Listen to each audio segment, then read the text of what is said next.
દેશને બેરોજગારીની ભેટ આપનાર, દેશને મોંઘવારીનો માર આપનાર અને લાખો લોકોના જીવનને અસ્તવ્યસ્ત અને આર્થિક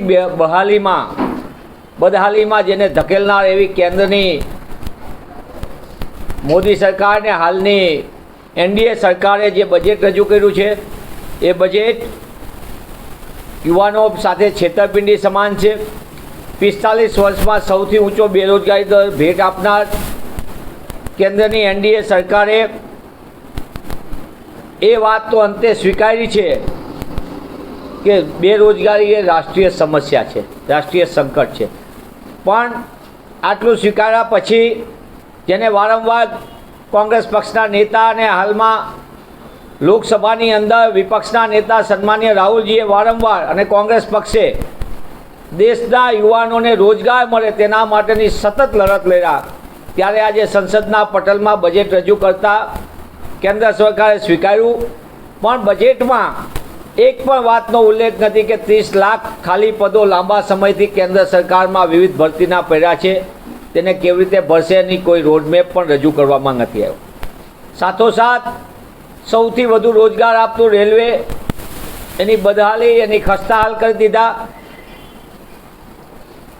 MSME small and medium scale જે ભાજપા સરકારની કેન્દ્ર સરકારની નીતિઓના કારણે આજે દેશની અંદર 50% નાના અને મધ્યમ કદના ઉદ્યોગો તાળા લાગી ગયા, મૃત્યુપાય થયા। ગુજરાતમાં પણ એની ઓળખસમા ઉદ્યોગો અત્યારે ભારે સંકટનો સામનો કરી રહ્યા છે, એટલે કે બ્રાસપાટ, ઓઇલ એન્જિન, ઘડિયાળ ઉદ્યોગ હોય, ટેક્સટાઇલનો હોય, પાવરલૂમ્સ, તમામ નાના ઉદ્યોગો જે ગુજરાતની ઓળખ કહેવાય, ટેક્સટાઇલ મશીનરી હોય, ફાર્માસ્યુટિકલ મશીનરી હોય, બધાને તકલીફોનો સામનો કરી રહ્યા છે। તેવા સંજોગોની અંદર સરકારે એમએસએમઈ માટે કાંઈ ન કીધું। ઇન્ફોર્મલ સેક્ટર, અનઓર્ગેનાઇઝ સેક્ટર, અસંગઠિત ક્ષેત્રના મજદૂરોની વધુ ખરાબી હાલત થાય।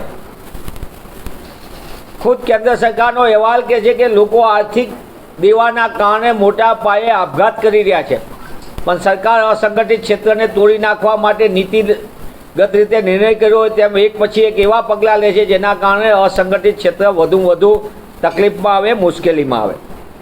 ખેડૂતને ખેતી માટે અપેક્ષા હતી કે આ સરકારને જે રીતે જન્મત આવ્યો છે સામે, અને એમને લોકોએ આક્રોશ સાથે સામે મતદાન કર્યું છે, ત્યારે જાગીને કાંઈક એવા નિર્ણય કરશે જેથી કરીને લોકોની જીવનમાં ફેરફાર આવે। કોંગ્રેસ પક્ષના મેનિફેસ્ટોમાંથી જે અમે ન્યાય યોજના લાવ્યા હતા એમાંથી એક વસ્તુ એટલે કે એપ્રેન્ટિસશીપ યોજના, પહેલી નોકરી પક્કી, એને આજે એમને પોતાના બજેટ સ્પીચમાં જાહેર કરવાની ફરજ પડી છે। સાથોસાથ જૂની પેન્શન યોજના માટે એક પણ શબ્દ બોલ્યા નથી। મનરેગા માટે સતત બજેટમાં ઘટાડો, અને મનરેગા યોજના જે લોકડાઉન વખતે, કોવિડ વખતે સૌથી વધુ દેશના સામાન્ય પરિવારને ટકાવવા માટે, ગરીબ પરિવારને ટકાવવા, શ્રમિકને ટકાવવા માટેની યોજના સાબિત થઈ હતી, તેમ છતાં મનરેગા માટે ગંભીરતાથી આ બજેટમાં પણ જોગવાઈ કરવામાં આવી નથી। આંકડાશાસ્ત્ર વિભાગ દેશનો વસ્તી ગણતરી માટેનો પોપ્યુલેશન ઇન્ડેક્સ એને લાંબા સમયથી પેન્ડિંગ છે, 2021થી આ સરકાર કરતી નથી, પણ આ બજેટની અંદર પણ સાંખ્યિક એટલે કે આંકડાશાસ્ત્ર વિભાગ માટે પણ પૈસાની નાણાંની જોગવાઈ કરવામાં આવી નથી। આ સરકારે ભૂતકાળમાં આપેલી એમની યોજનાઓ, સ્માર્ટ સિટી, ગ્રામ્ય વિસ્તારના બદલાવ માટેની વાત હોય, એક પણ બાબતનો આમાં પણ ઉલ્લેખ નથી। સ્ટાર્ટઅપની વાત કરે, પણ સ્ટાર્ટઅપ કેટલી હદે બંધ થઈ રહ્યા છે એની વાસ્તવિકતા પણ આપણે જોઈએ છીએ।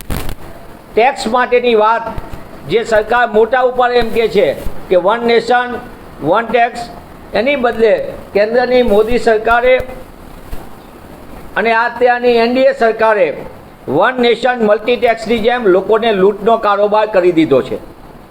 તેવા સંજોગોમાં માલેતુજાર માટે કોર્પોરેટ ટેક્સમાં છૂટછાટ ફરી એક વખત આપી, પણ સામાન્ય માણસને છૂટછાટને બદલે સરળીકરણના નામ ઉપર માત્ર ભ્રામકતા ઊભી કરી છે।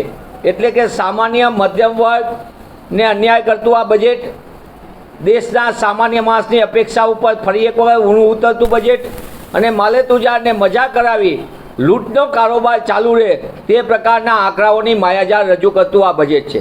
ત્યારે કોંગ્રેસ પક્ષ તરીકે સંસદના પટલ ઉપર પણ અમારા નેતા શ્રી રાહુલ ગાંધી, અમારા રાષ્ટ્રીય અધ્યક્ષ રાજ્યસભામાં વિપક્ષના નેતા સન્માન્ય મલ્લિકાર્જુન ખડગેજી સહિત સમગ્ર લોકો અને નિષ્ણાત અર્થશાસ્ત્રીઓએ પણ કીધું અને આ બજેટની અસર તો આપણે જોઈ હશે કે આજે શેર બજારમાં પણ મોટો કડાકો આવ્યો છે.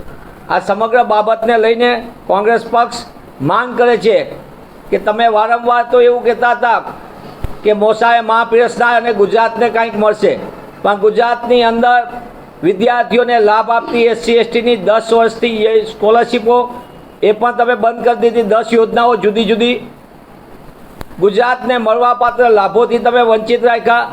ગુજરાતને અન્ય રાજ્યોને જો તમે તમારા સંસદ સભ્યોને ટેકો બચાવવા માટે, સંખ્યા ભેગી કરવા માટે તમે વિશેષ બજેટ આપી શકતા હોય તો ગુજરાતને એક પણ કેન્દ્રીય સંસ્થાની જાહેરાત કરવામાં નથી આવી ગુજરાત માટે.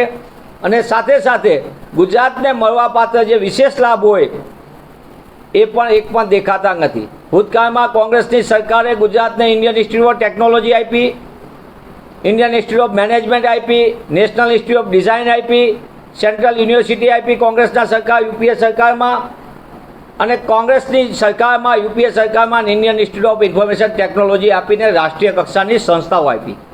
પણ કમનસીબે મોસાએ પીરસનાર માં અને ગુજરાતને અન્યાય એ ભાજપાની નીતિ રહી છે અને એના કારણે ગુજરાતને જે અન્યાય છે એ સાચા અર્થમાં અન્યાય કેન્દ્રની સરકાર કરી રહી